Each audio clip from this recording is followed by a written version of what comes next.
Bismillahirrahmanirrahim. Assalamualaikum warahmatullahi wabarakatuh. Waalaikumsalam Waalaikumsalam warahmatullahi warahmatullahi wabarakatuh. wabarakatuh. Alhamdulillah. Alhamdulillahilladzi hadana lihada wa ma kunna lanahtadiya laula an hadana Allah. Asyhadu an la ilaha illallah wa asyhadu an la ilaha illallah wahidul qahhar wa asyhadu anna Muhammadan abduhu wa rasuluhu alladzi balaghal amanah alladzi balagha risalah wa addal amanah wa nasaha al ummah wa jahada fillahi haqqa jihadi. Allahumma salli wa sallim wa karim ala nabiyyin karim Muhammad wa ala alihi wa sahbihi wa man ittaba'ahum bi ihsanin ila yaumiddin amma ba'du. Alhamdulillah wa syukurillah yang menyebabkan Allah kembali berjumpa lagi di pagi ini, di pagi yang insyaallah mudah-mudahan dengan hadir dalam majlis ilmu kita mendapatkan keberkahan dari Allah Subhanahu wa taala.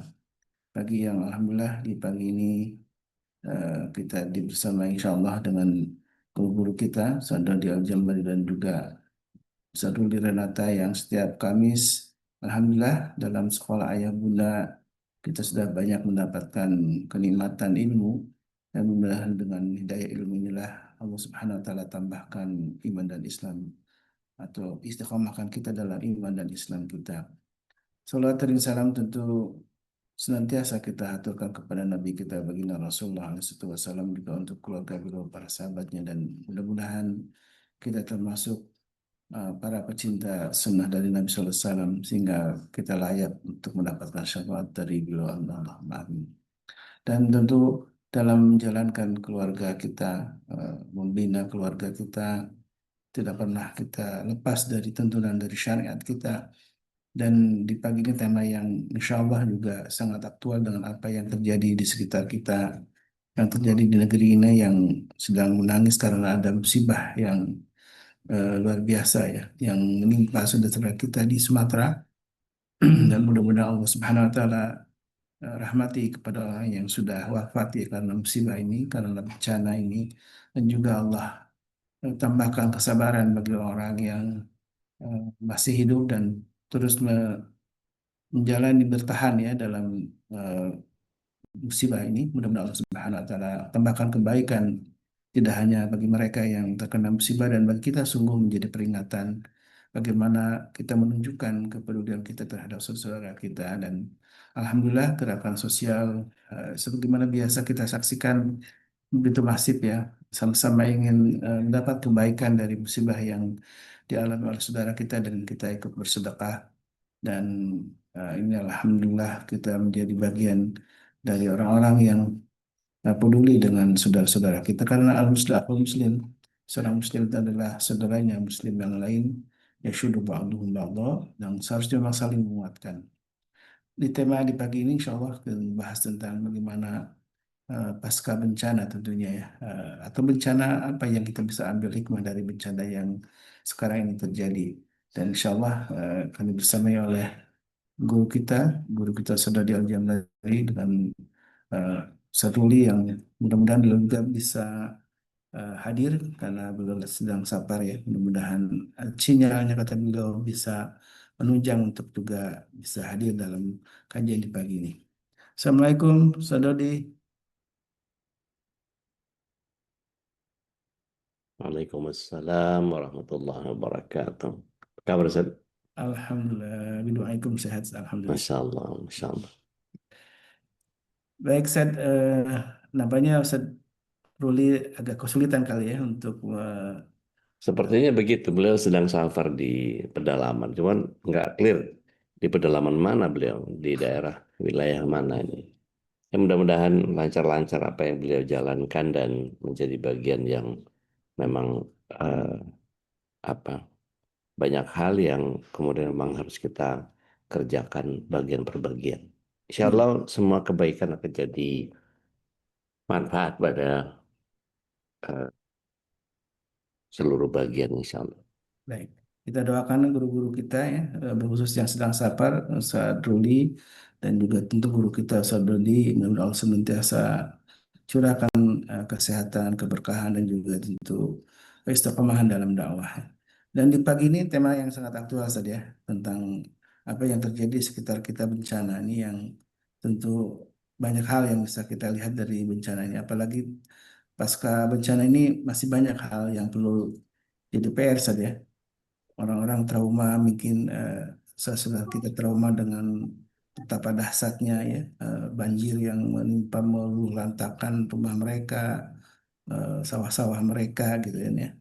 Dan mudah-mudahan kita doakan para pemimpin kita untuk istiqomah juga menjaga amanah ini dalam menjaga saudara-saudara kita. Karena ini tanpa keterlibatan negara tidak mungkin saja melakukan rehabilitasi maupun fisik maupun mental, dan keterlibatan kita tentu sekecil apapun menjadi amal soleh, amal kebaikan kita.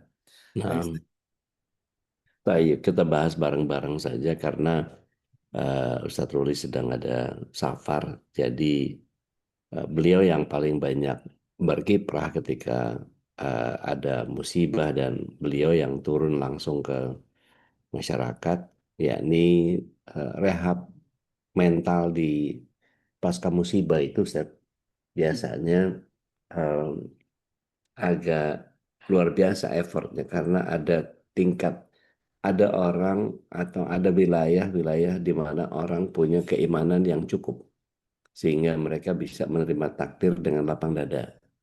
Tetapi ada orang yang kemudian bawaannya ngeluh, bawaannya kurang bersyukur, bawaannya tidak menyadari bahwa ini adalah cara Allah SWT untuk mendatangkan iya. kecintaan yang lebih. Itu membuat kita jadi lebih effort untuk meyakinkan mereka. Tapi maksud saya gini, eh, musibah baik dia bencana alam maupun konflik sosial ini punya dampak psikologis kan kalau berkepanjangan dan mendalam gitu ya pada individu dan komunitas masyarakat.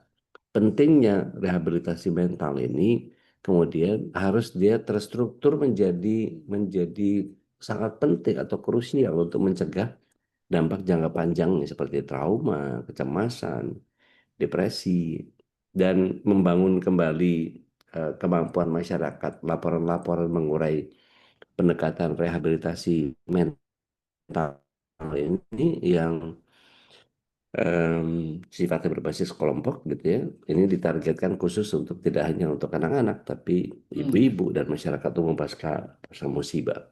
Dan ini saya nggak bisa beritakan bagaimana saudara kita yang sekarang karena media seperti terbungkam ketika ada musibah yang kali ini tidak seperti biasanya. Saya nggak ngerti apakah ini ada hubungannya dengan pembalakan liar atau gelondongan kayu yang turun sebegitu dahsyat karena penggundulan dari beberapa perusahaan yang memang diatur oleh negara, artinya ini legal gitu. Terlepas dari itu ya, artinya kalau kita lihat seperti Lombok misalnya. Lombok itu kan kena gempa 7 skala Richter ya di Hmm. tahun 2018 kalau saya nggak salah.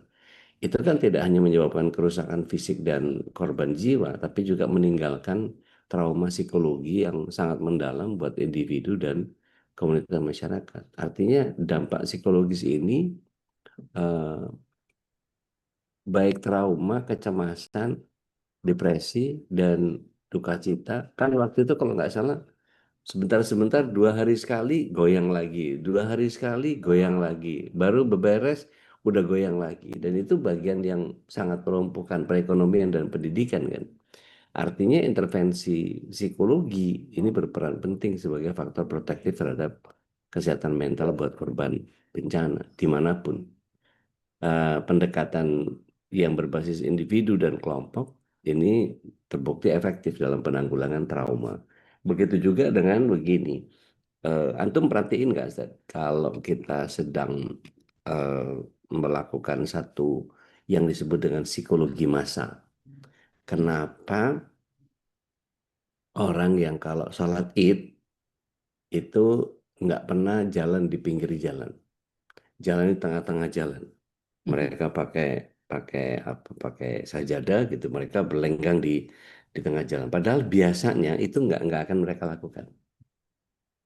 Sama seperti ketika kita ngawal ambulans, ketika ada orang meninggal kita mau melakukan penguburan kerabat kita misalnya, itu kita bisa semena-mena gitu ya, semena-mena menghentikan arus kendaraan dari manapun gitu. Terus kemudian kita menjadi paling harus difahami bahwa gua lagi bawa rombongan nih, lu harus berhenti dan lu nggak boleh jalan kecuali grup gue udah melewati ini. Itu kan jadi bagian psikologi atau psikologi massa yang secara apa namanya diakui atau tidak kita semua melakukan itu. Hmm. Nah, itu kalau dibalik sekarang semua didera dengan hal yang sama, sementara menjaga kewarasan itu hanya dimiliki oleh orang-orang yang tidak terkena musibah itu. Seolah-olah begini, eh, kalau misalnya kita lah ya yang terkena gitu ya, terkena musibah, itu kan balik lagi kepada bagaimana kekuatan keimanan kita menyerap bahwa ya ini kan takdirnya Allah, nggak bisa disalahin siapa-siapa. Artinya kita harus memulai dari bagian yang paling sederhana saja gitu. Eh, Mulai apa dulu? Kebutuhan yang paling primer apa? Makan, jangan sampai lapar. Kalau tidur sih bisa di mana aja, nggak usah di kamar juga nggak apa-apa. Mungkin di tenda pengungsian juga nggak apa-apa. Tapi makan penting. Oke, berarti makanan yang penting dulu, Hmm. gitu. Berarti habis itu habis makan tempat, gitu. Pakaian nanti deh, gitu. Karena semua apa namanya terdampak, gitu ya. Kalau bicara tentang gempa yang di Lombok mungkin nggak terlalu parah, tapi yang sekarang kemarin ada laporan sedikit bahwa tabungan hajinya anaknya itu kerendam tapi ketemu. Itu artinya masih punya uang untuk bisa belanja beli beli kebutuhan makanan yang eh, dibutuhkan. Gitu. Artinya sebagai bagian dari em, iya, ini saya juga nggak paham ketika negara seolah-olah tidak berpihak dalam pengertian. Kan mestinya media media biasanya punya pengerahan apa nih istilahnya, pengerahan awak media yang turun ke area musibah dan kemudian itu jadi berita yang sangat luar biasa untuk mengefektifkan kinerjanya semua elemen kan gitu. Nah itu nggak tahu kalau dari pandangan antum atau teman-teman di MKI, sahabat-sahabat MKI mungkin punya apa namanya, punya em, pengalaman atau punya punya ide untuk kemudian memberikan satu pemaparan yang insya Allah akan jadi manfaat untuk kita gitu. Nah ini yang kemudian membuat kita menjadi eh, harus memberikan apa namanya eh, kebahagiaan kepada anak-anak pasca musibah itu. Kan kadang-kadang kita ajak main, kita dongengin, kita ceritain apa sejenak mereka akan lupa bahwa mereka tidak punya makanan, mereka lupa bahwa mereka tidak punya tempat tidur. Tapi begitu kembali mereka harus nyari tempat tidur yang nggak jelas gitu. Mereka harus makan sesuatu yang nggak jelas. Nah, disitulah kemudian kita mesti menguatkan mereka. Ada terapi bermain Ustaz, kalau buat anak-anak itu. Baik. Dan ini mengekspresikan bagaimana emosi yang terpendam, memproses pengalaman traumatis, membangun kembali rasa aman melalui imajinasi dan permainan. Ini yang salah satunya adalah bisa membantu mengontrol emosinya mereka dan mengungkapkan keinginan mereka melalui permainan dan memungkinkan untuk mereka berinteraksi dan saling menguatkan dengan teman sebayanya. Baik. Kurang lebih seperti itu Zed, kalau kita mau Ya. jadikan bahan obrolan pagi ini. Zed.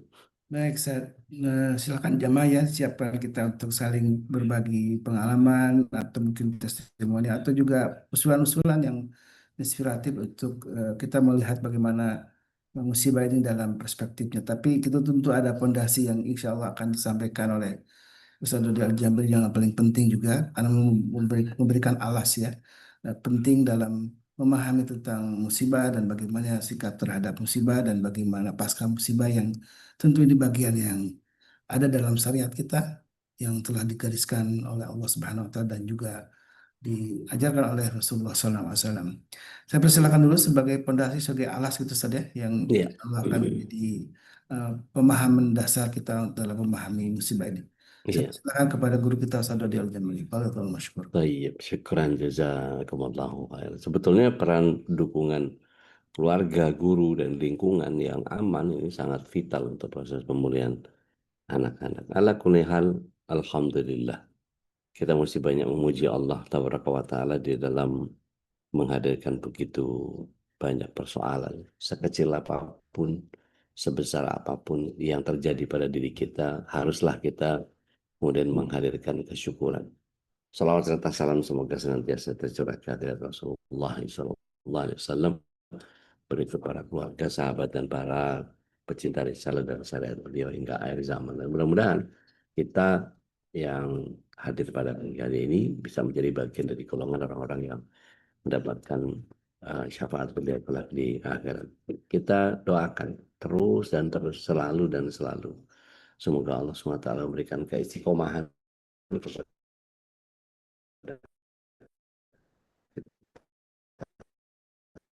semua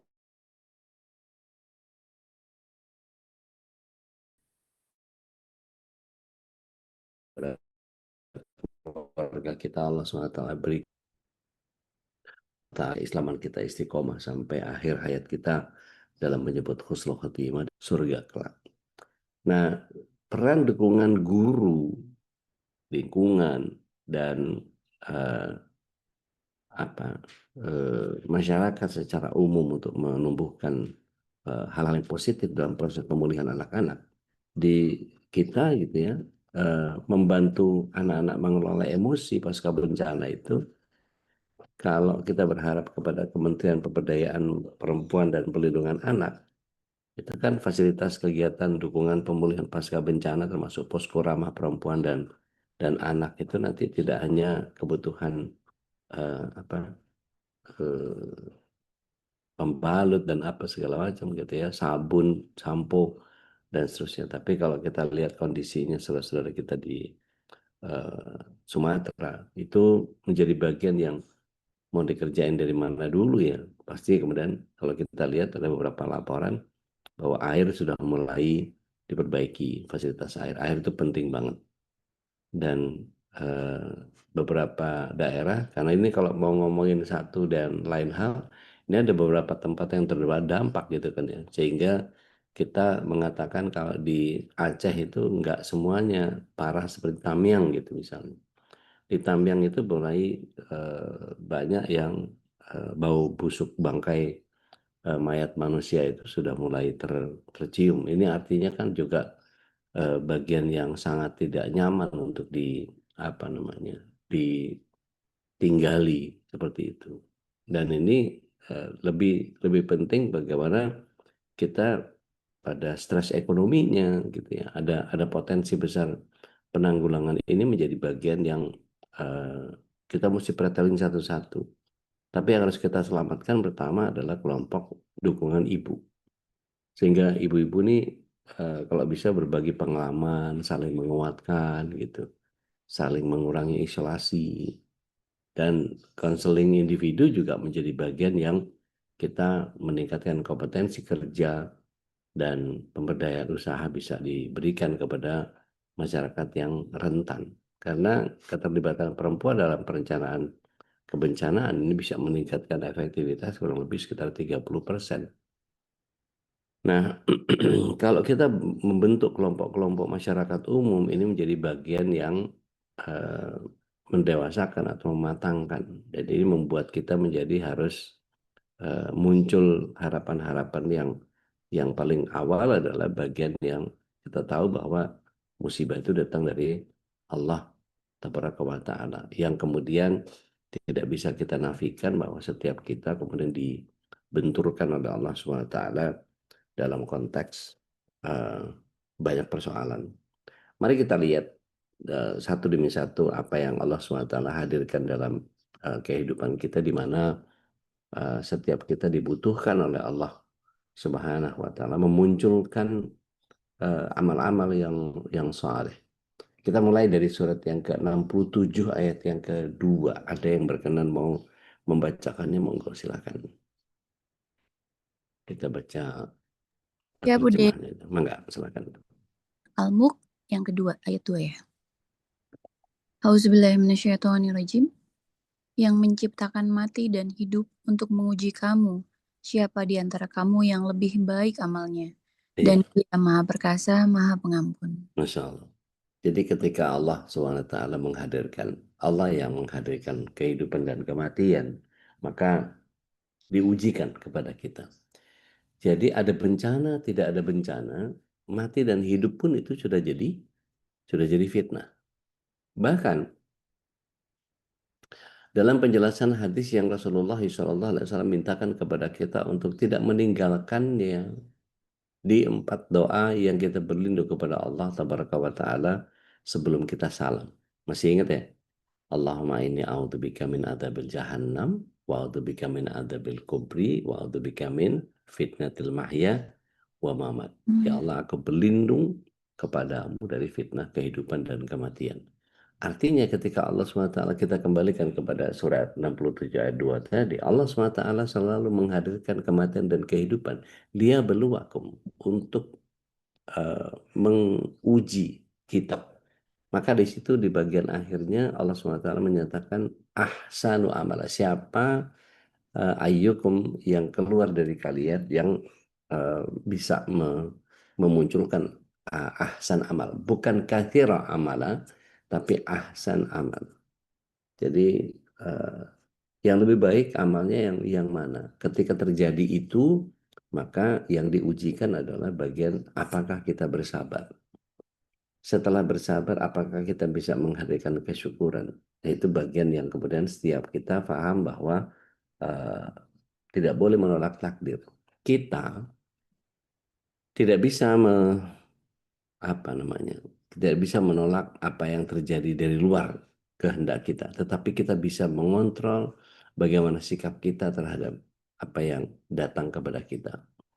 Mari kita lihat surat yang ke-57 ayat yang ke-22 dan 23 di mana Allah SWT menghadirkan bahwa uh, bagian perbagian di dalam kehidupan kita itu harus muncul uh, menjadi bagian uh, kekuatan setiap diri.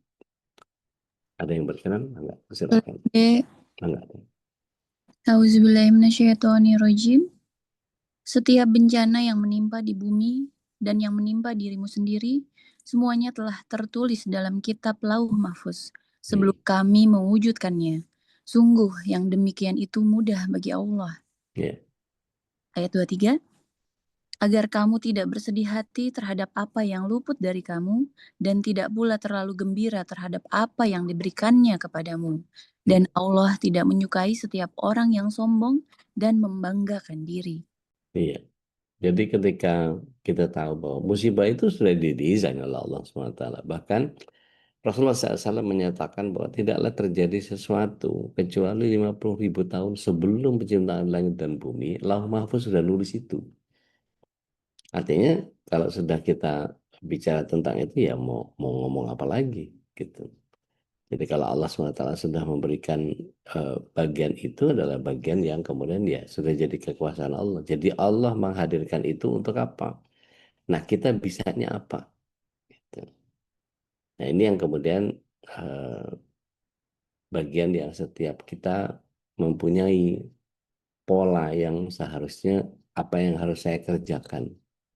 Balik lagi, kalau kita tidak punya ilmu, kita akan ngabur menjalankan kehidupan kita ini. Maka penting buat kita yang kemudian kita memahami bahwa orang mukmin itu dijamin oleh Allah SWT tidak hanya di dunia, tapi juga di akhirat. Gitu. Misalnya kalau kita lihat surah Al-Baqarah ayat yang ke-38 misalnya. Kalau kita menetapkan diri kita sebagai orang yang beriman, maka kita akan diberikan oleh Allah SWT petunjuk. Silakan surat yang kedua, ayat yang ke-38. Boleh lagi nggak udah? Enggak, Teh. Enggak. Al-Baqarah 38. Auzubillahiminasyaitonirrajim. Kami berfirman, turunlah kamu semua dari surga, Kemudian jika benar-benar datang petunjukku kepadamu, maka barang siapa mengikuti petunjukku, tidak ada rasa takut pada mereka dan mereka tidak bersedih hati. Iya. Jadi ketika mengikuti petunjuk Allah Tabaraka wa Ta'ala pasti luar biasa. Ada kesentosaan. Di ayat 62-nya pun tentang Masih surat yang sama ya? masih sama dengan Al-Baqarah. Ya, auzubillahiminasyaitonirrajim. Sesungguhnya orang-orang yang beriman, orang-orang Yahudi, orang-orang Nasrani, dan orang-orang Sabi'in, siapa saja di antara mereka yang beriman kepada Allah dan hari akhir dan melakukan kebajikan, mereka mendapat pahala dari Tuhannya. Tidak ada rasa takut pada mereka, dan mereka tidak bersedih hati. Masya Allah. Jadi kalau kita memahami bahwa oh ini adalah cara Allah untuk kita, maka santai kita. Mau Yahudi, mau Nasrani, mau Sobiin. Sobiin mungkin sebagian kita bertanya-tanya, Sobiin itu siapa Ustaz? Sobiin ini adalah orang yang mengikuti syariat Nabi yang terdahulu. Gitu ya, yang orang-orangnya menyembah apa? Orang-orang yang menyembah bintang atau dewa-dewa itu. Asal mereka benar-benar beriman kepada Allah, gitu ya, dan beramal soleh, maka mereka akan menerima pahala dari Tuhan mereka. Dan tidak ada kekhawatiran kepada mereka dan tidak pula mereka bersedih hati. Di dalam satu riwayat dikemukakan bahwa ada Salman yang bertanya kepada Rasulullah SAW tentang penganut agama yang pernah ia anut bersama mereka. Ia terangkan cara salatnya dan ibadahnya, maka turunlah ayat ini sebagai penegasan bahwa yang beriman kepada Allah dan hari akhir dan berbuat kesolehan, dia akan mendapatkan pahala dari Allah Subhanahu wa Ta'ala. Dalam riwayat yang lain juga dikemukakan bahwa ketika Salman menceritakan kepada Rasulullah SAW kisah teman-temannya, maka Rasulullah SAW bersabda, mereka di neraka. Maka Salman berkata, seolah-olah gelap gulitalah bumi bagiku, tetapi setelah turun ayat 62 ini, maka seolah-olah terang menderang dunia bagiku. Dan ini bagian yang kemudian ayat ini turun tentang teman-temannya Salman Al-Farisi yang diriwayatkan oleh begitu banyak ulama hadis. Nah, Bapak Ibu yang dirahmati Allah SWT, kita perlu melihat ada banyak ayat yang ketika kita beri 137, ada yang berkenan nggak membaca? Silakan. Surat apa tadi, Udi? Al-Baqarah masih sama ya, 137.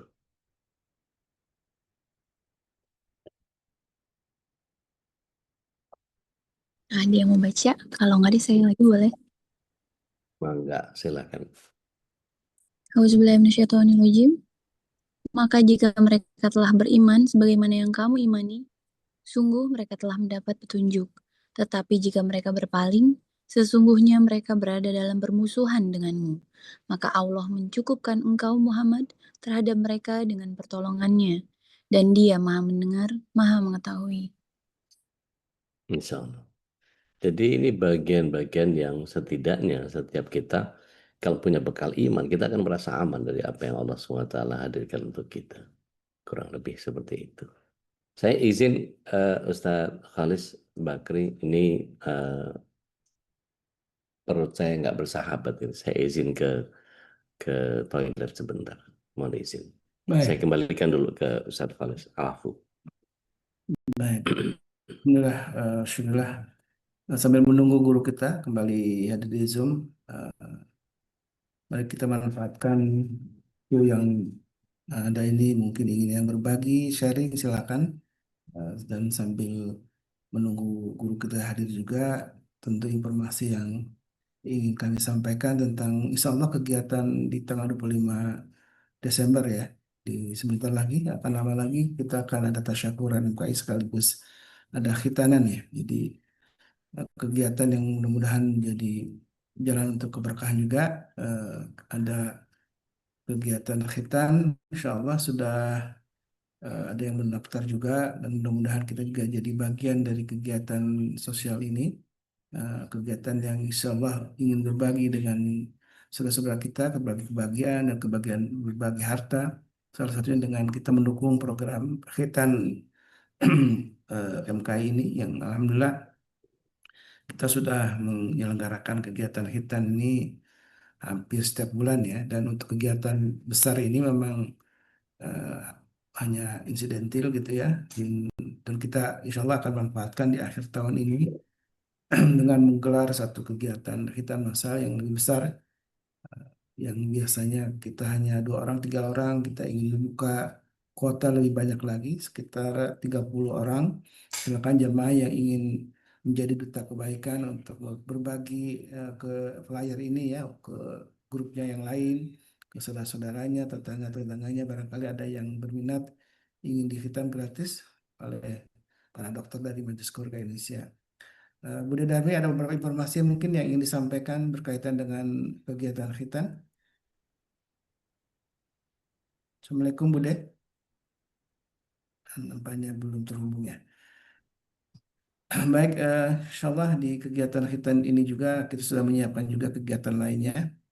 Salah satunya kegiatan yang mudah-mudahan juga ada kegiatan dari para guru kita yang insya Allah akan memberikan tausiahnya dari mulai guru kita Ustaz Dodi Al-Jambari dan juga Ustaz Hasan Bisri yang akan memberi langsung ya pelatihan ruqyah syariah, ruqyah mandiri dan juga konsultasi yang mudah-mudahan juga dari bagian kita mendapatkan kebermanfaatan.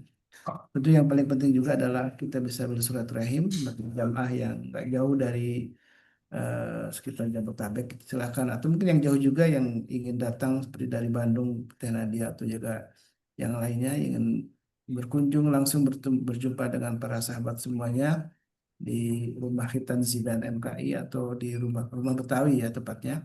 Karena ini nggak jauh dari Rumah Khitan Zidan. Kalau jamaahnya membludak tentu kita akan selenggarakan kegiatan khitan ini di Rumah Zidan, di Rumah Betawi Babe Haikal.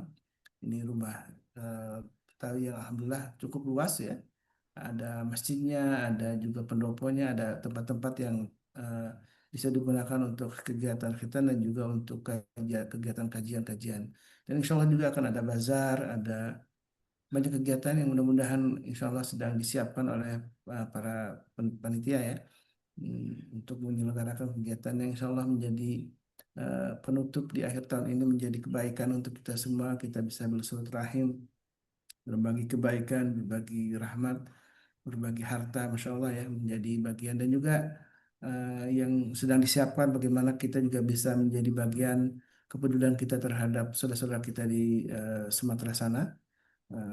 Kemarin sudah digagas mungkin dengan eh, berbagi pakaian, nanti lagi disiapkan teknisnya. Nampaknya memang ini saya dapat informasi dari Dokter Piki dari JNE pun sudah kewalahan karena banyak pengiriman ya dari saudara-saudara kita yang berada di sekitar daerah yang tidak terkena bencana, ingin mendapatkan kebaikan atau pahala ya dengan cara salah satunya mengirimkan mungkin pakaian-pakaian yang masih layak pakai gitu ya, atau mungkin juga dengan yang praktis ya tentu mengirimkan hartanya, uangnya lewat beberapa lembaga yang sudah punya track record atau pengalaman dalam menangani bencana. Tentu tidak sembarang orang ya.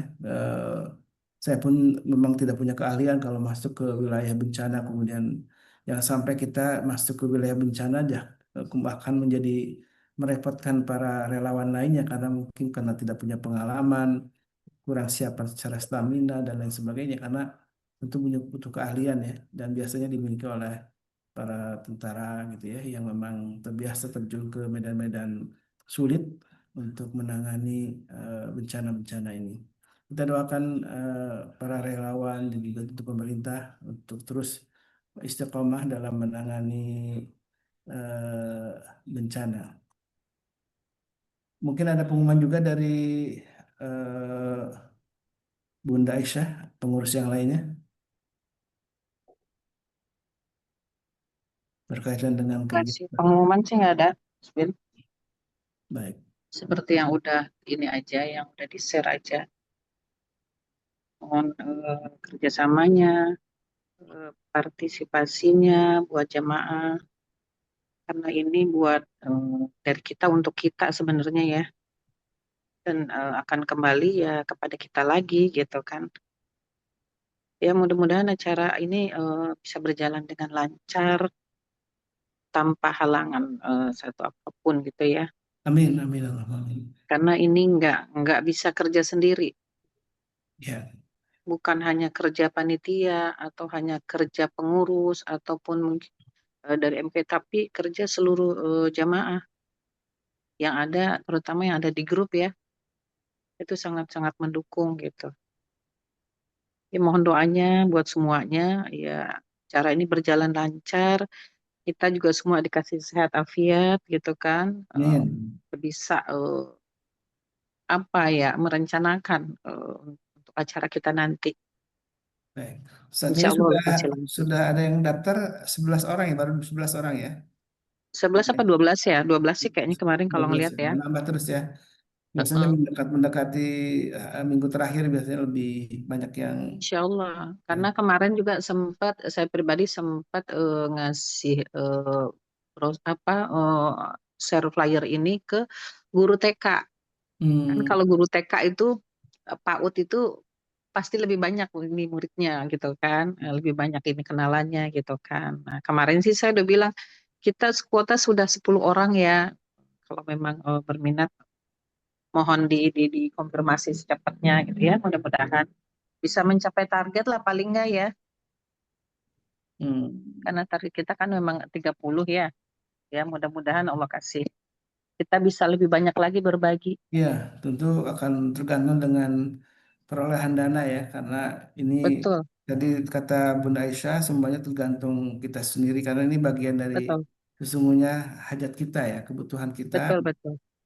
berbagi harta kita dengan saudara-saudara kita, salah satunya dengan kegiatan khitan ini. Dan alhamdulillah amal yang terus abadi karena sepanjang orang yang di khitan itu masih hidup dan dia melakukan ibadah-ibadah atau kesolehannya, terus itu akan pahalanya terus menjadi bagian dari kita juga ya. Insya Allah, insya Allah. Amin, amin. Silakan jamaah yang ingin ikut jadi panitia langsung menghubungi Bunda Darmi ya, ikut terlibat dalam kepengurusan, kepanitiaan, dan juga mungkin ingin juga yang cuma datang jamaah yang ingin ikut bersilaturahmi, silakan, kita terbuka ya. Eh, Iya, akan sangat bermanfaat karena insya Allah di acara itu biasanya momen kita untuk berbagi makanan yang betul, bisa dibawa oleh jamaah dari rumah masing-masing gitu ya, ingin betul. dinikmati oleh saudaranya. Masya Allah, ini kalau pengalaman saya memang rasanya tidak bisa tergantikan ya Bunda Aisyah ya, menikmati Enggak bisa. Enggak bisa tergantikan dengan apapun ya kebersamaan bersama. itu gitu. Hmm. Intinya duit memang nomor satu ya, tapi bukan yang utama gitu Hmm. loh. Yang utama tetap kebersamaan. Jadi jangan, oh saya bukan panitia, nggak datang ah. Kita yang datang ke sana siapapun bisa berkontribusi apapun. Ya membantu, ya mau angkat-angkat atau apapun lah ya. Nggak harus jadi panitia untuk terlibat. Siapapun Betul. yang datang boleh terlibat langsung. Nggak harus daftar. Oh saya belum daftar jadi panitia nih. Nggak ke begitu. Kita siapapun yang datang, walaupun dia nggak daftar, monggo silakan terlibat langsung gitu. Iya. Selain kebutuhan obat-obatan, biasanya memang kita berbagi ini juga ya untuk anak-anak tuh ya, dari mulai alhamdulillah ada Bet- yang sudah menyumbang sarung, kemudian ada Betul. Al-Quran, dan tentu kita akan juga memberikan biasanya kalau anak-anak suka dengan Goodie makanan-makanan bag. kecil gitu kan ya, ada Iya, goodie goodie bag juga kita makan buatnya, siangnya, insya Allah ya, bahkan ada amplop juga dikasih ya Bu Daisy ya insya Allah, biasanya. insya Allah, insya Allah. Kita Ya, kalau, goodie bag itu biasanya isinya lebih kayak kita buat kayak ulang tahun ya, gitu. Jadi hmm, kan pada seneng tuh dapat kalau kayak gitu tuh mungkin isinya nggak seberapa gitu ya nilainya, tapi kesenangan anak-anak itu yang bikin kita hmm, apa ya bahagia gitu liatnya gitu kan di saat dia terima gitu kan. Itu mereka senangnya bukan main. Padahal isinya apa sih? Isinya paling susu, beng-beng, kayak gitu-gitu sih ya. hmm, Biskuit gitu. Tapi mereka terima itu karena kita kemas dengan kemasan yang memang ada gambar-gambarnya gitu kan. hmm. Jadi ya insya Allah ya mudah-mudahan Allah kasih lancar semuanya. Kalau hadiah acaranya, uang itu, hadiah uang rezekinya. itu tergantung perolehan dana dari ya, Bunda Aisyah ya. Kalau biasanya ada Betul, dari 50.000, 100.000 gitu ya, tergantung ya. betul, betul, betul, betul. Jadi Tapi mungkin jamaah ada yang saya pengen untuk amplop untuk anak-anak langsung boleh silahkan langsung aja koordinasi sama Bunda Darmi atau Bunda Yanti, Bunda Aisyah ya. iya Mungkin siap. nanti amplopnya sudah disiapin, dia bisa meratain semuanya ya. Iya, 100.000, 50.000 selama ini tergantung. sih Mm-mm. selama ini sih kita belum pernah di angka 50 ya, Usbin ya. Hmm. Kita minimalnya di angka 100 untuk kasih uang-uang ininya. Ya buat beli es lah, buat Ya, bikin ya, anak-anak seneng gitu anak-anak kan. senang, Masya Allah. Heeh. Dan menyenangkan saudara kita ini bagian dari ibadah yang luar biasa.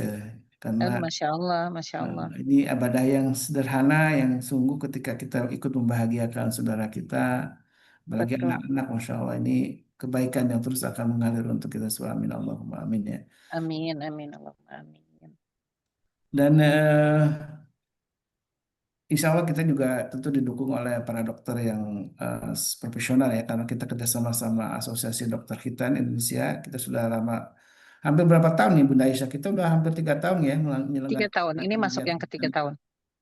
Tahun yang ketiga kita rutin menyelenggarakan Ya, kegiatan hitan, dan alhamdulillah semua peralatan itu juga dari wakaf jamaah semuanya, dari mulai betul.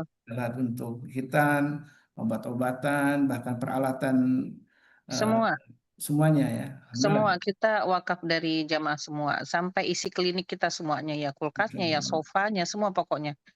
Kursinya semua kita itu boleh dari jamaah semua, alhamdulillah, Masya Allah. Alhamdulillah. Dan kita punya klinik menetap ya. Jadi Iya, betul. rencananya memang kita rutin, dan bahkan mungkin kalau sekali-kali kita mungkin ketika sudah ada kesiapan secara SDM, agak sedikit disemi komersialkan mungkin untuk mendukung kegiatan MKI, dan itu masih dalam wacana karena memang butuh izin resmi gitu ya dari eh, lembaga terkait gitu ya kalau untuk menjadi sebuah klinik hitan yang resmi gitu. Kalau saat ini kita kan harus mengandalkan memang kegiatan sosial yang memang sudah dapat dukungan izin secara eh, apa namanya kelembagaan saja. Kalau menjadi sebuah klinik hitan yang sifatnya komersial tentu ada izin-izin tertentu yang masih diurus lah ya. Sedang Artinya memang ini berproses. saling subsidi silang gitu ya Bunda Aisyah ya. Pengennya Betul, kita dapat yang memang uang yang kita dapatkan dari apa hitan yang komersial ini bisa mendukung kegiatan apa namanya hitan-hitan gratis yang lainnya. Jadi sebenarnya lebih eh, melakukan subsidi silang gitu ya. Jadi kita tetap ada dana yang operasional untuk menjalankan kegiatan-kegiatan sosial yang lainnya gitu ya. Alhamdulillah. betul, betul. Karena kita kan klinik itu harus semuanya terawat gitu ya, kebersihannya di dalam, terus nanti belum listriknya gitu ya, semua pasti perlu dana lah untuk itu gitu ya, perawatan gitu ya. Hmm. Karena kita kan bukanya tuh nggak setiap hari, kita hanya sebulan sekali gitu kan. Dan kebetulan kan di sana ada yang bebersihnya gitu. Iya. Intinya Hmm. semua memang nggak lepas dari dana ya, nggak bisa dipungkiri, kita nggak bisa bohong gitu ya. Semua itu pasti nggak Iya. lepas dari dana apapun gitu. Bahkan kita sekarang nyuruh bebersih di sana, eee, mau nggak mau kita kan juga harus bayar tenaga orang yang untuk bersih-bersihnya gitu kan. Betul, Bunda saya. Dan mudah-mudahan di tahun 2026 ke depan ya kita bisa lebih rutin lagi. Nah, Amin. klinik mungkin kalau dulu sebulan sekali bukanya mungkin bisa lebih sering lagi, mungkin bisa seminggu sekali atau 2 minggu sekali gitu ya.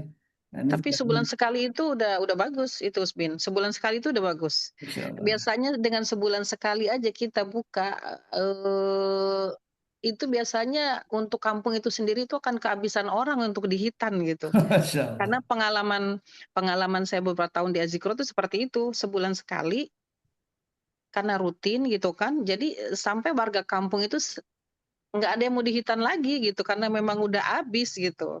Iya, Masya Allah. Ya, Masya Alhamdulillah Allah. tadi kita sudah kembali di Zoom ini di ruang eh, kajian. Alhamdulillah Barakallahu fiik Ustaz Dodi Al-Jambari. Barakallah. Kita lanjutkan kajian yang insya Allah menjadi bagian bagaimana kita mengalasi atau memberikan fondasi dalam memahami musibah, karena musibah yang terjadi tentu tidak lepas dari disebutkan dari izin Allah gitu kan ya, sebuah takdir Allah, dan bagaimana mensikapinya inilah yang paling penting di bagian dari syariat ini. Saya persilakan kembali kepada guru kita Ustaz Daniel Jember. Baik, kita ngobrol aja Ustaz. Baik, baik.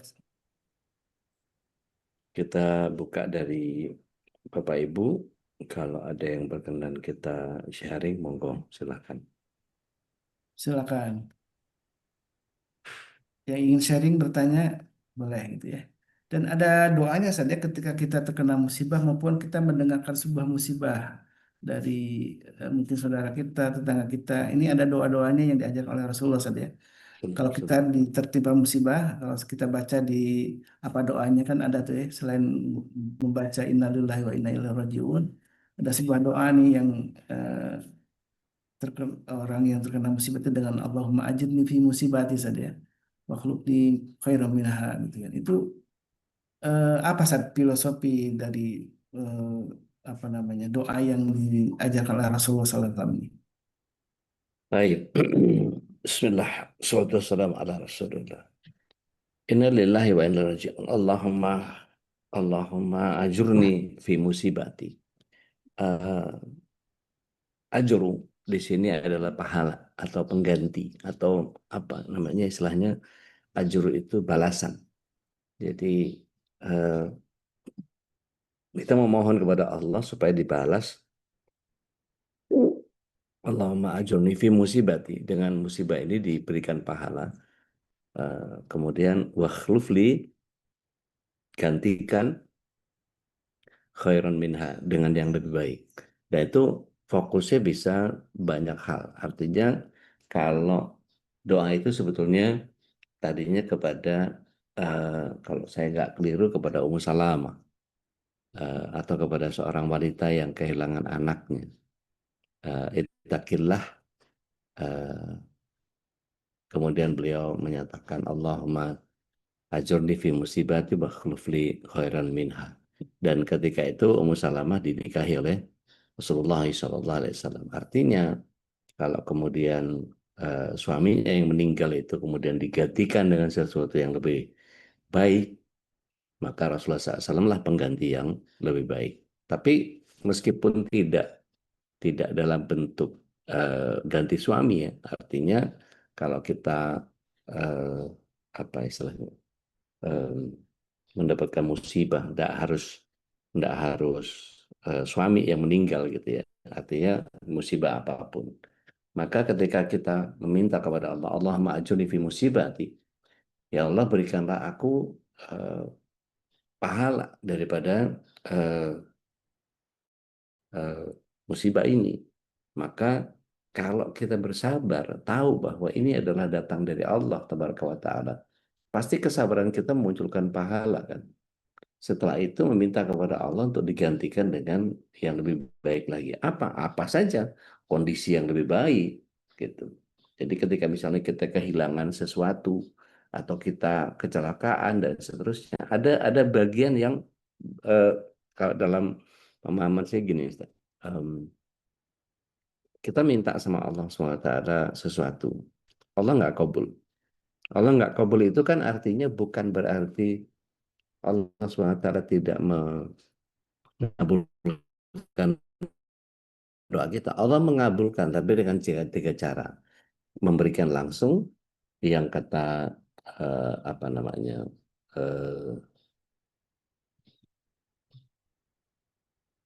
Allah memberikan langsung, atau yang kedua adalah bagian yang Allah tunda, gitu. Yang ketiga adalah bagian di mana Allah ganti. Nah, kadang-kadang Allah ganti itu kita nggak paham maksudnya apa, gitu. Contoh misalnya gini, kita minta sama Allah, ya Allah berikanlah aku pagi ini kalau bisa uang 10 juta buat beresin pagar sama wallpaper, gitu. Katakanlah doanya seperti itu. Maka yang terjadi ketika itu Allah SWT mungkin mengabulkan, tapi menggantinya. Misalnya, bukan 10 juta dalam bentuk cash, tetapi 10 juta dalam bentuk perlindungan. Allah mengasuransikan jiwa kita atau kecelakaan yang seharusnya terjadi pada kita, Allah seperti mencabut kartu musibah kita hari itu. Artinya nilainya 10 juta juga, tetapi tidak berbentuk uang sehingga kita bisa renov pagar sama kita perbaiki wallpaper kita. Tetapi Allah SWT memberikan kesehatan kepada kita sehingga mungkin cuma kempes ban doang gitu.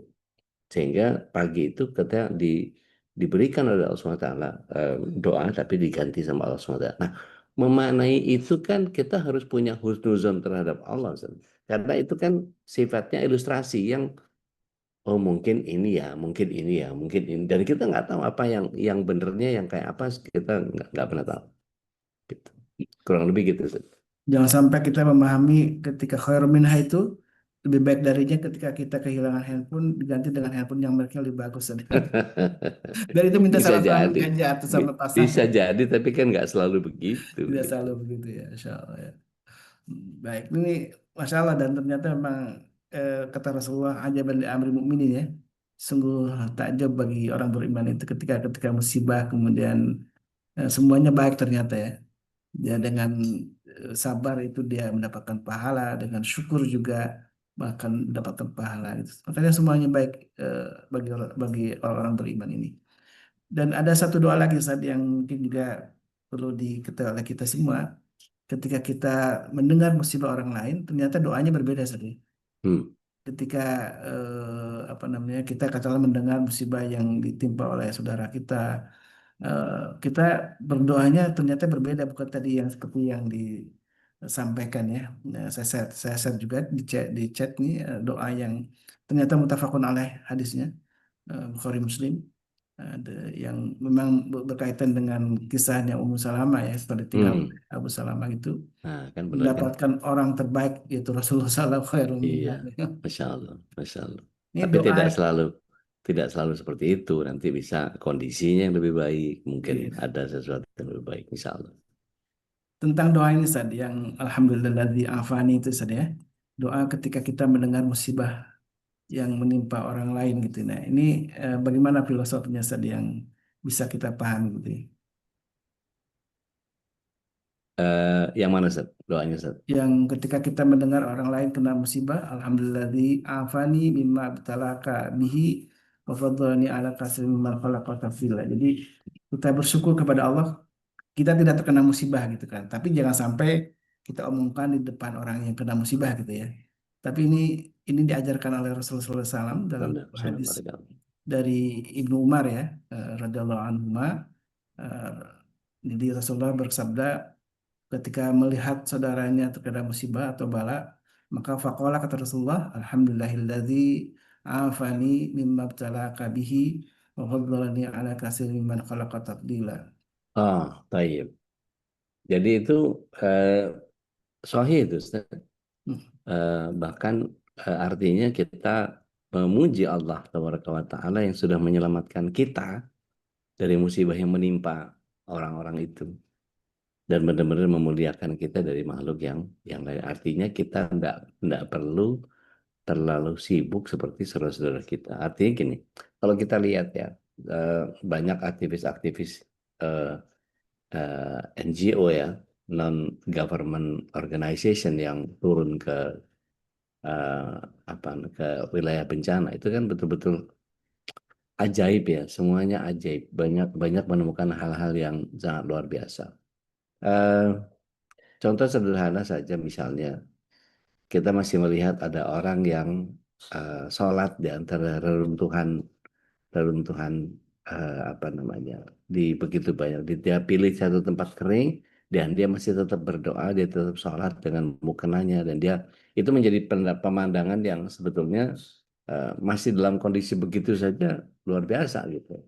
Itu bagian yang kemudian setiap kita harusnya lebih lebih punya keleluasaan untuk mengerjakan lebih banyak amalan ketimbang mereka. Kurang lebih seperti itu sih. Ustaz. Yang lain monggo silakan. Kalau ada yang berkenan sharing, tafadhol. Silakan jamaah masih ada waktu alhamdulillah.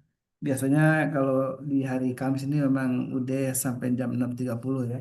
Karena Iya, belum ada kegiatan mempersiapkan kajian berikutnya. Karena Betul. kan masih ada waktu mungkin 2 Uniyanti minggu. tafadhali, masykur. Silakan. Bismillahirrahmanirrahim. Assalamualaikum warahmatullahi wabarakatuh. Waalaikumsalam Waalaikumsalam. warahmatullahi wabarakatuh. Izin Engkau Ya, mengenai Tani. mengenai takdir Ya, baik dan buruk.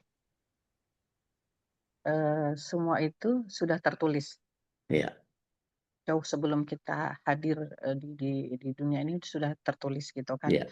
Nah, 50.000 tahun. iya, apakah kalau takdir baik mungkin orang tidak akan berkomentar atau berucap apapun, mungkin hanya bersyukur gitu ya. Tapi kalau takdir buruk, apakah takdir buruk itu bisa karena kan kalau yang saya dengar selama ini suka dengar gitu ya, takdir buruk itu bisa dirubah dengan doa gitu. Walaupun Allah sudah menetapkan, tapi itu belum, final gitu, masih bisa dirubah dengan doa. Nah, apakah semua itu benar adanya gitu, Dek? Iya. Baik, bismillah. Wassalamualaikum ala Rasulillah. Eh, kita kan nggak tahu takdir itu terjadi atau tidak kan ya.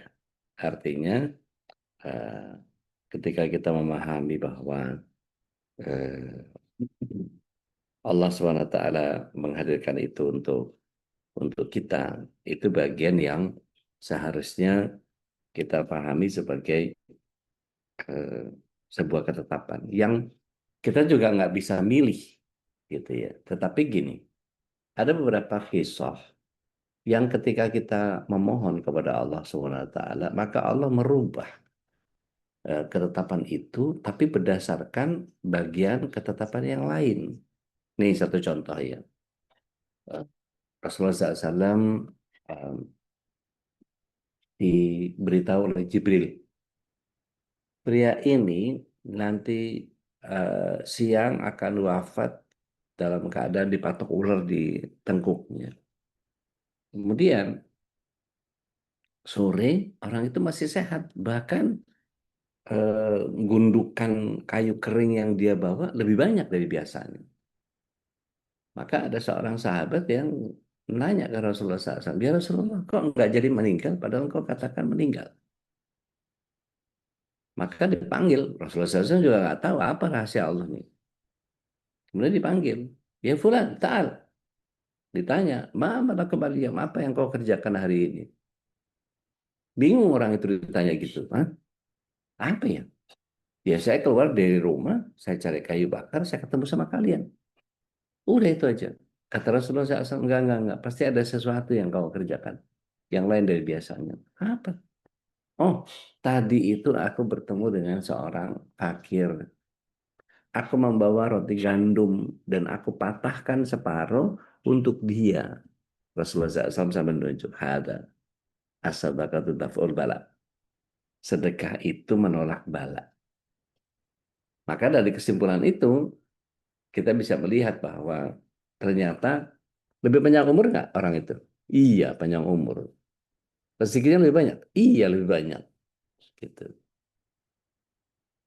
Tambah sehat? Tambah sehat. Gitu. Terus apa lagi?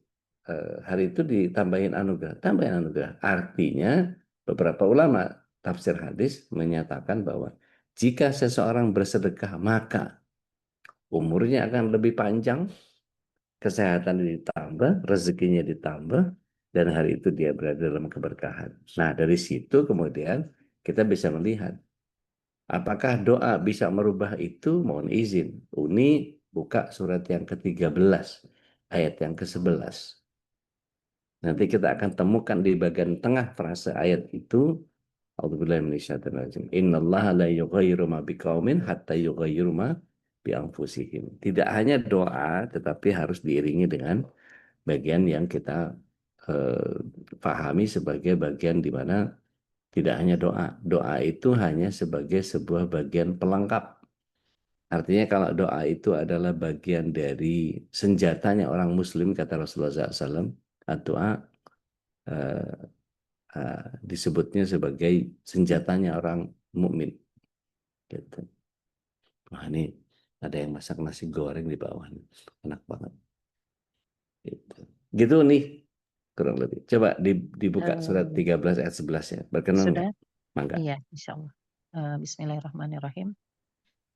Baginya manusia ada malaikat-malaikat yang selalu menjaganya bergiliran dari depan dan belakangnya. Mereka menjaganya atas perintah Allah. Sesungguhnya Allah tidak akan mengubah keadaan suatu kaum sebelum mereka mengubah keadaan diri mereka sendiri. Hmm.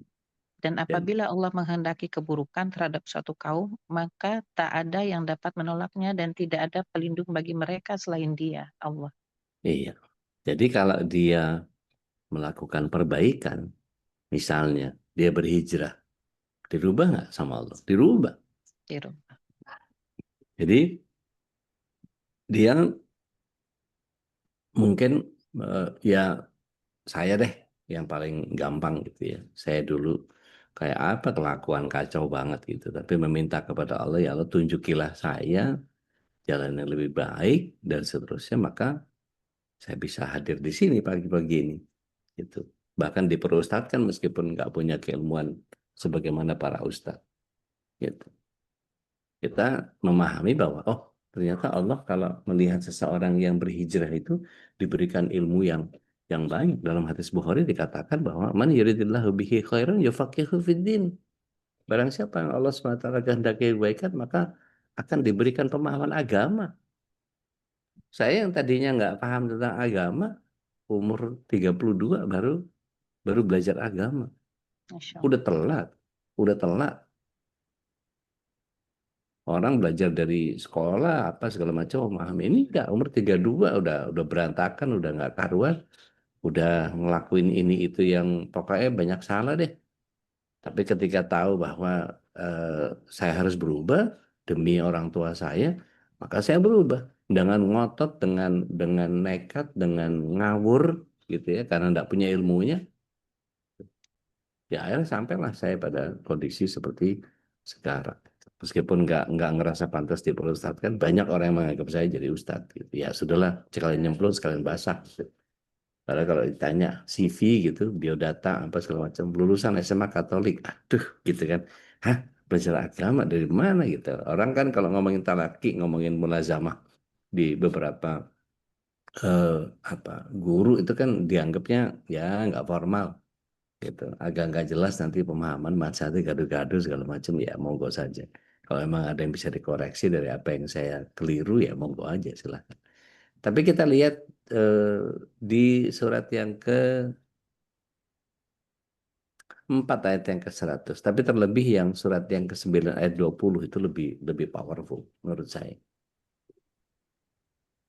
kalau ada yang berkenan silahkan 400 ya udah. ya 920 ini 920. Sebentar. 920. Bismillahirrahmanirrahim. Orang-orang yang beriman dan berhijrah serta berjihad di jalan Allah dengan harta dan jiwa mereka adalah lebih tinggi derajatnya di sisi Allah. Mereka itulah orang-orang yang memperoleh kemenangan. gitu jadi asal dia mau berubah asal dia mau merubah haluan hidupnya dia memperbaiki diri Allah letakkan dia posisi yang tinggi di hadapan Allah. Dan ketika dia mau hijrah, perhatikan iman, hijrah, jihad. Itu bagian yang nyatu tuh dalam konteks itu. Baru kita baca 400. Silakan. 400. Bismillahirrahmanirrahim. Dan barang siapa yang berhijrah di jalan Allah, niscaya mereka akan mendapatkan di bumi ini tempat hijrah yang luas dan rezeki yang banyak.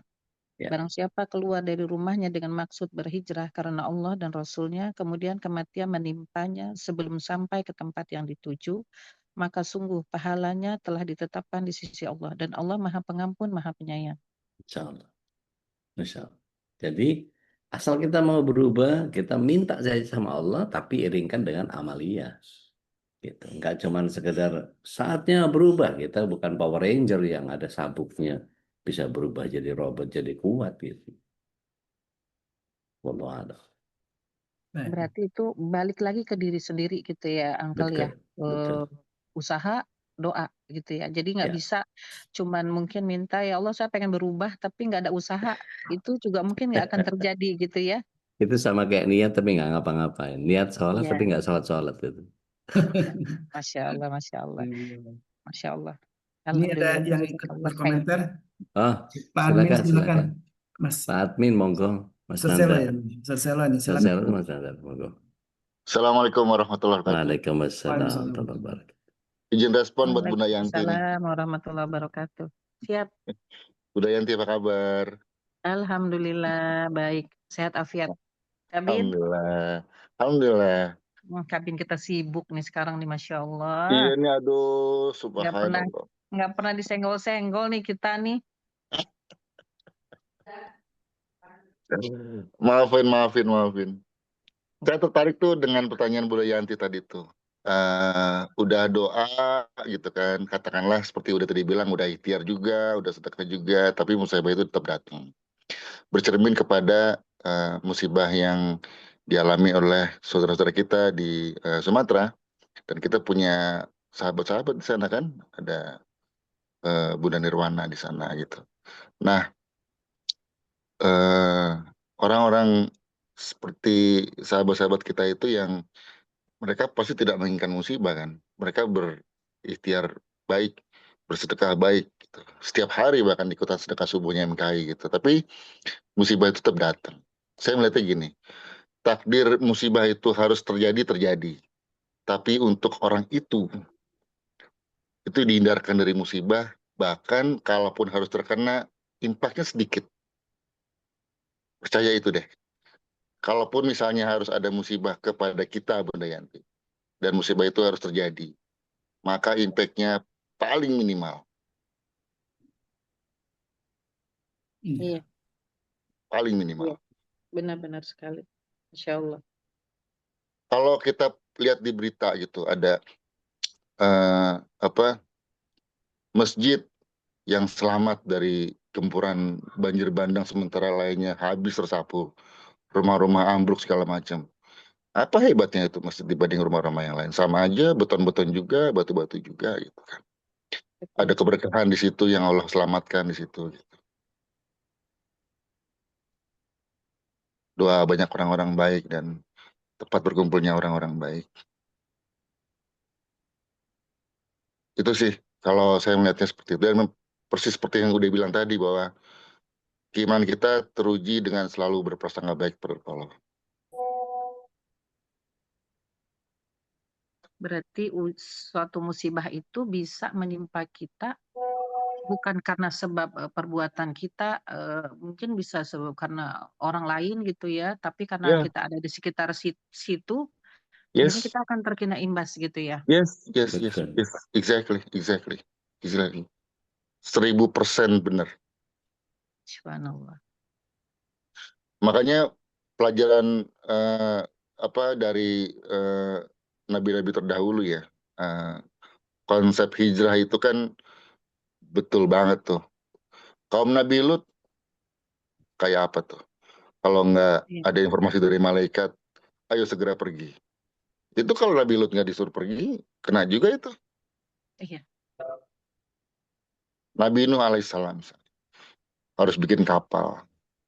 Buat orang-orang yang nggak ikut, kena banjir juga itu. Istrinya, anaknya bahkan.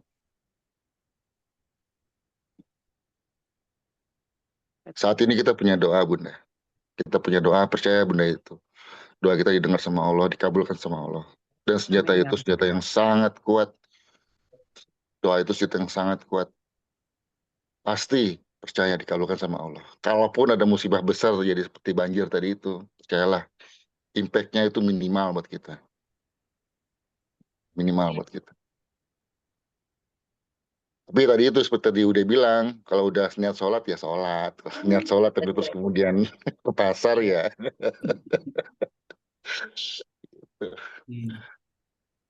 Tapi gitu sih. Baik, alhamdulillah. Semoga Allah kuatin niat kita dalam Amin. beribadah.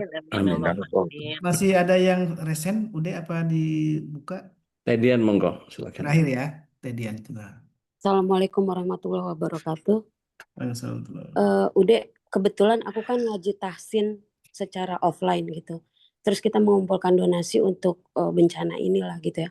Kalau aku sih mikirnya yang karena di berita di TV itu ya karena pembalakan liar, karena ya pohon-pohon pada ditebangin gitu, itu makanya terjadi kayak gini gitu. Nah guru tahsin aku tuh cerita katanya musibah itu maksudnya yang bencana yang sekarang ini terjadi di Sumatera sama Aceh itu karena kemaksiatan di sana tuh udah sangat merajalela gitu, maksudnya lebih-lebih dari Jakarta katanya gitu. Terus kalau aku sih orangnya nih ya, maksudnya gini, kalau umpama nggak ngelihat sendiri aku nggak berani ngomong masalah itu gitu. Kecuali kalau udah ngeliat dengan mata kepala sendiri baru, tapi aku nggak berani komentar juga sama guru tahsin itu gitu. Itu gimana Ude? Apa itu ya sebetulnya kalau umpama memang itu benar gitu ya bagus juga kan buat introspeksi diri gitu. Gimana tuh Ude kalau umpama? Jadi yang katanya itu kalau yang katanya itu aku nggak berani ngomong. Soalnya nggak ngelihat sendiri Iya. gitu. Baik, Bismillah. Selamat Rasulullah. Kalau ada orang yang bicara berdasarkan data dan kemudian datanya itu ada dan bisa dibuktikan secara empirik, maka itu bukan hanya sekedar katanya-katanya, tetapi sebagai sebuah bagian data ilmiah yang kita harus percaya. Eh, apa yang disampaikan oleh begitu banyak eh, orang tentang itu. Mari kita lihat apakah ada kesesuaian atau jangan-jangan ini hanya sekedar otak-atik kado, nyocok-nyocokin, cocokologi gitu. Artinya gini, kalau Allah SWT bilang jangan tinggalkan amar ma'ruf nahi mungkar, maka siksa Allah akan sangat luar biasa. Ini Teh Nina ngasih poster ke saya bagus banget ini. Sebentar, saya nanti share ke Bapak Ibu. Jadi di dalam sebuah hadis Rasulullah SAW menyatakan, wahai manusia, sungguh Allah Azza wa Jal berfirman, perintahkanlah ma'ruf dan larangkanlah mungkar sebelum kalian berdoa kepada aku dan tidak aku ijabah, sebelum kalian meminta kepada aku dan tidak aku beri, serta sebelum kalian meminta pertolongan, afwan, dan kalian tidak aku tolong. Artinya akibat mengabaikan amar ma'ruf nahi mungkar, kadang-kadang kita lihat di Aceh itu penerapan syariatnya kenapa sebegitu keras penerapan syariat. Artinya begini, kenapa penerapan syariat begitu keras? Ternyata banyak pembangkangan, banyak apa namanya, banyak penyelewengan, banyak kemaksiatan yang terjadi. Itu laki-laki perempuan boleh pacaran nggak? Enggak. Di sana, wah parah. Disebat. Sampai ada yang harus dipukul dera pakai sebatan itu. Kalau kita lihat YouTube, nggak tahu saya udah di take down belum tuh videonya, hukum sebat yang terjadi di Aceh beberapa waktu yang lalu, dan itu terjadi. Artinya ada juga kita lihat nih, dan Nina ngirimin ke saya surah Al-Anfal ayat yang ke-25. A'udzubillahi minasyaitonirrajim, dan peliharalah dirimu dari siksaan yang tidak hanya menimpa orang-orang yang zalim di antara kamu, ketahuilah bahwa Allah sangat keras siksanya. Artinya, ketika kita membiarkan saudara-saudara kita melakukan kesalahan dan kita tidak mengingatkannya, kita kena dampak juga. Dan kalau misalnya mereka melihat bahwa itu begini, itu karena kesalahan kita, iya bisa jadi karena kesalahan-kesalahan kita juga. Cuman qadar Allahnya kita diselamatkan sama Allah SWT. Bukan karena kita lebih mulia. Enggak. Banyak orang-orang kafir yang diselamatkan sama Allah SWT dengan cara dia melarikan diri lebih cepat misalnya. Gitu. Atau dia dalam keadaan tidak sedang ada di wilayahnya. Gitu. Ada orang yang begitu pulang kembali ke kampungnya nggak nemu rumahnya, udah habis. Gitu. Ada seorang anak kemarin dia dituntun sama ibunya hanyut, rumahnya hanyut. Coba kalau yang begitu tuh mau ngomong apa coba kalau udah begitu.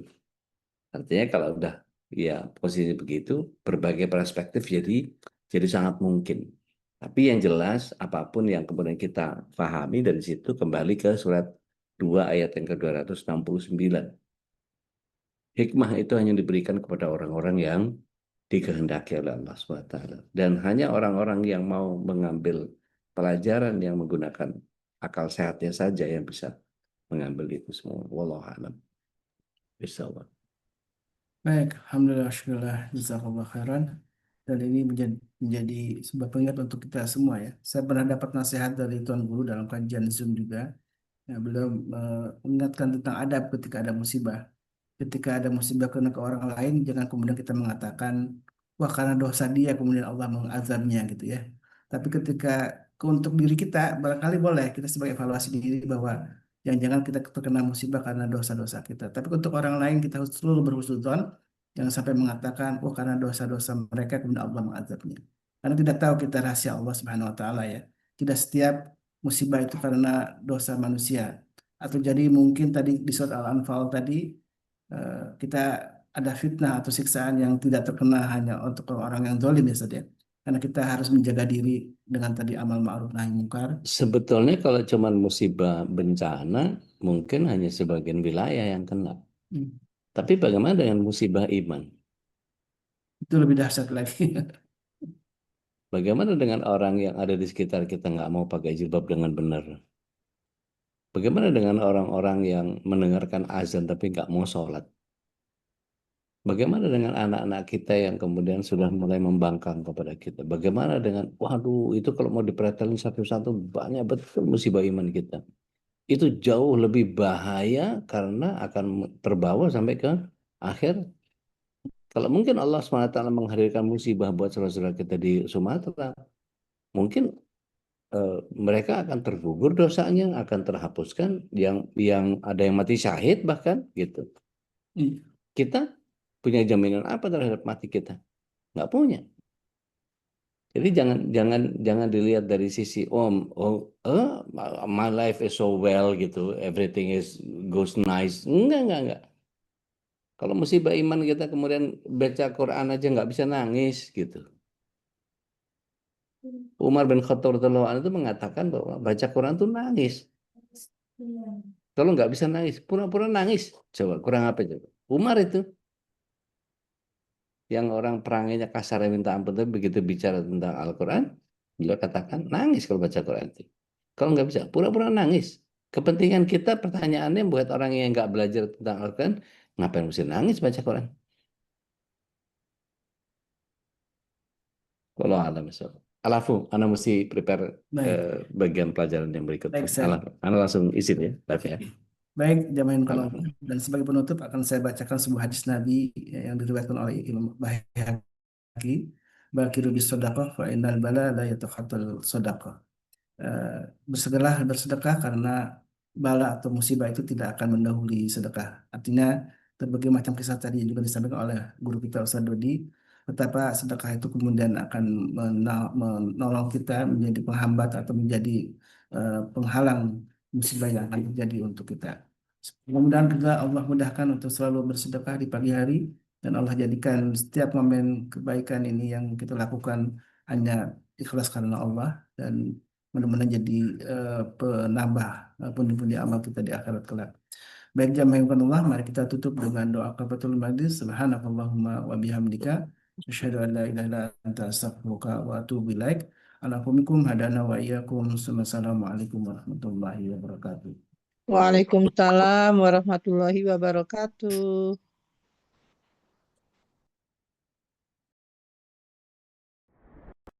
Allahumma arhamna bil Qur'an waj'alhu lana imaman wa nuran wa hudan wa rahmah.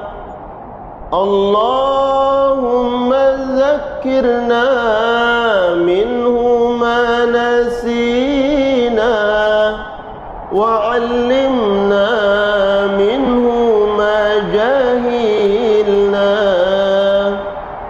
وارزقنا تلاوته آناء